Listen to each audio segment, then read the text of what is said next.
Assalamualaikum warahmatullahi wabarakatuh. Halo anak-anak semuanya, bertemu kembali di pembelajaran Bahasa Indonesia. Hari ini kita akan belajar di tema 2, menyayangi tumbuhan dan hewan. Sebelum kita belajar, Ustazah akan menyampaikan tujuan pembelajaran.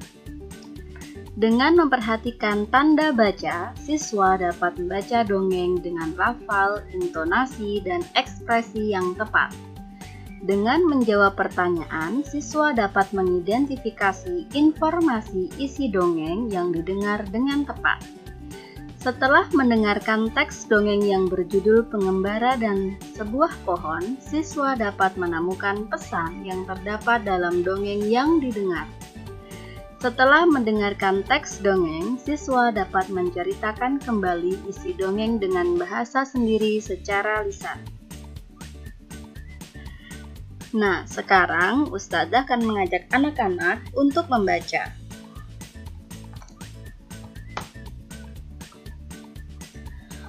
Pohon apel yang tulus. Dahulu kala, ada sebuah pohon apel besar. Ada seorang anak laki-laki bermain di sekitar pohon itu. Dia sangat menyayangi pohon itu. Pohon itu juga senang bermain bersamanya. Waktu berlalu, anak laki-laki itu tumbuh dewasa.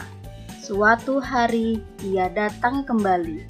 Pohon apel menyambutnya dengan gembira.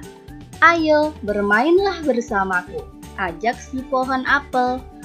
"Ah, aku tak punya waktu untuk bermain. Kami membutuhkan rumah untuk tempat tinggal. Bisakah kau membantuku? Kamu boleh memotong cabang-cabang pohonku ini untuk membangun rumahmu." Jadi anak laki-laki itu memotong semua cabang pohon dan pergi dengan riang. Pohon apel itu senang melihat temannya bahagia. Tapi dia tak pernah kembali sejak saat itu. Pohon apel kembali merasa kesepian dan sedih. Akhirnya, laki-laki itu kembali lagi. Laki-laki itu dan pohon apel sekarang sudah sama-sama tua. "Aku sudah tak bisa memberikan apa-apa," kata pohon apel. "Tidak apa-apa. Aku hanya membutuhkan sebuah tempat untuk beristirahat," jawab laki-laki itu. "Baik, sisa batang pohon tua adalah tempat terbaik untuk bersandar dan beristirahat. Duduklah sini bersamaku dan istirahatlah," kata pohon apel. Laki-laki itu pun duduk bersandarkan pada batang pohon yang masih tersisa. Pohon apel pun menangis bahagia. Akhirnya mereka pun bersama lagi. Yuk jawab soal berikut. Berdasarkan dari cerita di atas, sekarang waktunya anak-anak menjawab soal. Yang pertama, siapa teman pohon apel? Ada yang tahu tidak jawabannya? Ya, benar sekali. Jawabannya adalah seorang anak laki-laki. Nomor 2. Apa yang dirasakan pohon apel saat bermain bersama temannya? Pohon apel merasa sangat senang dan bahagia. Nomor 3. Apa kebaikan yang diberikan pohon apel? Pohon apel sangat ikhlas memberikan cabang-cabang pohonnya untuk membangunkan rumah anak laki-laki tersebut. Nomor 4. Mengapa pohon apel merasa kesepian dan sedih? Ada yang tahu tidak? Karena seorang anak laki-laki tersebut tidak pernah kembali lagi. Nomor 5. Di akhir cerita, mengapa pohon apel menangis? Pasti tahu semua jawabannya. Pohon apel menangis karena dia kembali bersama teman kecilnya. Anak-anak bisa menyalin di buku ya. Selanjutnya, mari kita mengamati gambar. Ada Edo, Siti, Benny sedang bermain di rumah Dayu. Dayu menunjukkan sebuah majalah yang di dalamnya ada cerita dongeng. Edo, Siti, dan Benny berebut untuk membaca dongeng tersebut. Nah, tahu tidak anak-anak, yang Ustazah baca tadi adalah dongeng. Apakah dongeng itu? Dongeng adalah cerita khayalan dari penulis cerita. Biasanya disampaikan secara lisan sebagai hiburan atau cerita pengantar tidur. Dan dongeng mengandung pesan moral kepada pendengar atau pembacanya.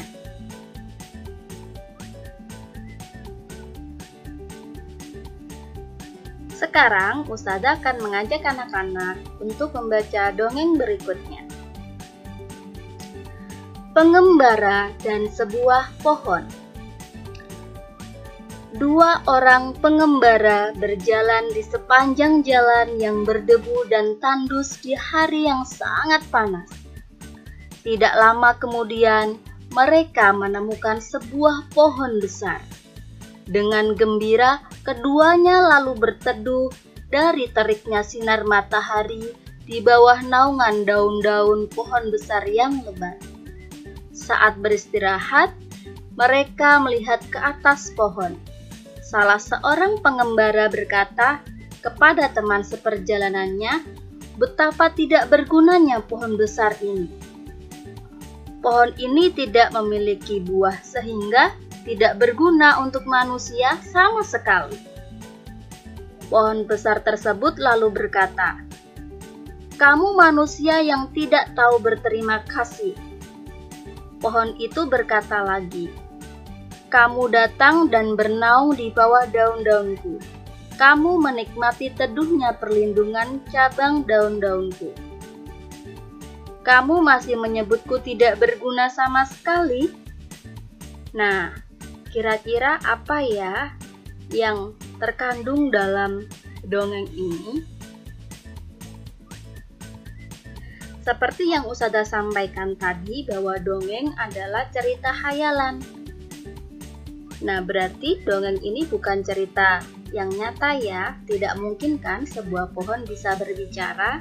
Berarti ini adalah cerita khayalan dari sang penulis. Namun dari cerita ini kita dapat belajar sesuatu anak-anak.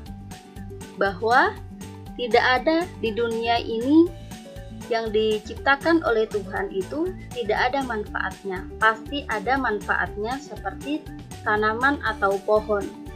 Pohon di lingkungan kita memberikan banyak manfaat sekali. Salah satunya adalah pohon menyumbang banyak oksigen di dunia, sehingga kita dapat menghirup udara segar setiap hari. Nah, sekarang bagaimanakah sikap manusia terhadap tumbuhan dan binatang? Bagaimanakah sikap anak-anak? Ya, betul sekali. Seharusnya anak-anak merawat dan melindungi hewan atau tanaman di sekitar kita. Selanjutnya, Ustazah akan mengajak anak-anak untuk mengamati dialog percakapan berikut. Ada Benny, ayah Benny, dan ibu.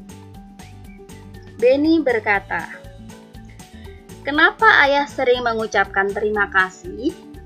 Ayah Benny menjawab, "Berterima kasih itu termasuk orang yang selalu bersyukur." Benny berkata, "Apa hubungannya berterima kasih dengan bersyukur ya?" Ayah Benny menjawab, "Ada dong. Berterima kasih itu salah satu cara kita bersyukur. Orang yang selalu bersyukur adalah orang yang rendah hati. Kebalikannya, orang yang tidak bersyukur adalah orang yang sombong." Benny bertanya lagi, "Apa kita juga berterima kasih kepada tumbuhan dan hewan? Bagaimana caranya?" Ayah menjawab, "Ya, kita juga perlu berterima kasih kepada tumbuhan dan hewan. Caranya berbeda dengan cara kita berterima kasih kepada manusia." Ibu menambahkan, "Jika kita berterima kasih kepada tumbuhan, maka kita merawat tumbuhan dengan baik. Tumbuhan diberi air, pupuk, dan sinar matahari yang cukup. Kita juga tidak memetik bunga dan daun-daun sembarangan." Benny bertanya lagi, "Bagaimana cara berterima kasih kepada hewan?" Ayah menjawab, "Cara berterima kasih kepada hewan yaitu dengan menyayangi hewan. Kita memberi makan atau minum hewan-hewan. Kita tidak menyiksa hewan. Orang yang pandai bersyukur akan disukai teman-teman. Tuhan juga mencintai orang yang pandai bersyukur." Nah, sekarang Ustazah mempunyai tugas untuk anak-anak. Tulis di buku masing-masing ya. Yang pertama, untuk apa kata terima kasih diucapkan? Yang kedua, apa yang dirasakan saat kita mengucapkan terima kasih? Yang ketiga, tulislah 2 pengalamanmu berterima kasih kepada sesama manusia yang telah kamu lakukan.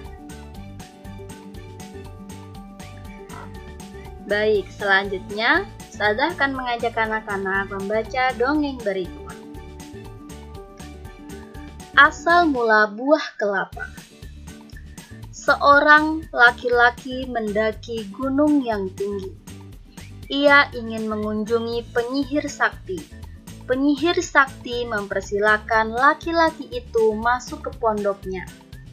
"Wahai penyihir sakti, ada sesuatu yang ingin kumohon darimu," kata laki-laki itu sambil menunduk dengan hormat. "Aku ingin diberi sesuatu olehmu, agar aku menjadi seseorang yang sangat berguna bagi setiap orang." "Permintaanmu cukup bagus," sahut penyihir sakti. Ia mengeluarkan sebuah kotak hijau yang kecil. Dia berkata, "Kau baru boleh membukanya jika kau sudah tiba di rumah."